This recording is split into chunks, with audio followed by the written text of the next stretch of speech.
കുഞ്ഞിക്കോഴി അവളൊരു പാവാട്ടോ.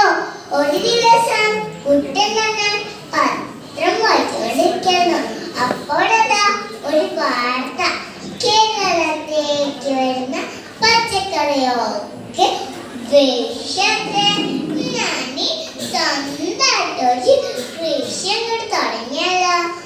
നമ്മുടെ കുഞ്ഞിക്കോഴിയും കൂട്ടാം. അങ്ങനെ രണ്ട് പേരും കൂടി കൃഷി ചെയ്യാൻ തീരുമാനിച്ചു. എന്ത് കൃഷിയാണ് ചെയ്യാ? വാഴ കൃഷി ചെയ്താലോ? കുഞ്ഞിക്കോഴി ചോദിച്ചു.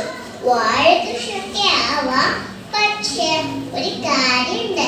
മണ്ണിന്റെ മുകളിലാവുന്നതൊക്കെ എനിക്ക് വേണം. പറ്റുമോ? ഓ, ആയിക്കോട്ടെ. മണ്ണിന്റെ അടിയിലാവുന്നതൊക്കെ എനിക്ക് വേണം. കുഞ്ഞിക്കോഴി പറഞ്ഞു.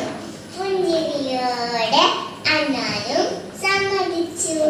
അങ്ങനെ രണ്ട് പേരും കൂടിയും വാഴ നട്ടു. വെള്ളമൊഴിച്ചു, വെള്ളമിട്ടു. കുറച്ചു ദിവസം കഴിഞ്ഞപ്പോ വാഴ വളർന്ന് കുറച്ച് കായുണ്ടായി. മൂത്ത പഴുത്തപ്പോൾ മുകളിലാവണതൊക്കെ ഇരിക്കാനും പറഞ്ഞ് വാഴക്കൊലയും കൊണ്ട് അണ്ണാൻ സ്ഥലം വിട്ടു.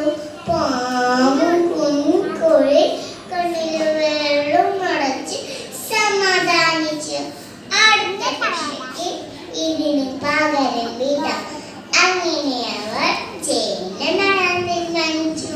ഇപ്രാവശ്യം മുകളിലാവുന്നതൊക്കെ എനിക്ക് വേണം. ഓ, അതിനെന്താ, എനിക്ക് താഴത്തെ മതി. കുട്ടനാനും സമ്മതിച്ചു. അങ്ങനെ ചേന നട്ട് മുളച്ച് വളർന്നപ്പോ ചേനയ്ക്കൊക്കെ അണ്ണാൻ കൊണ്ടുപോയി.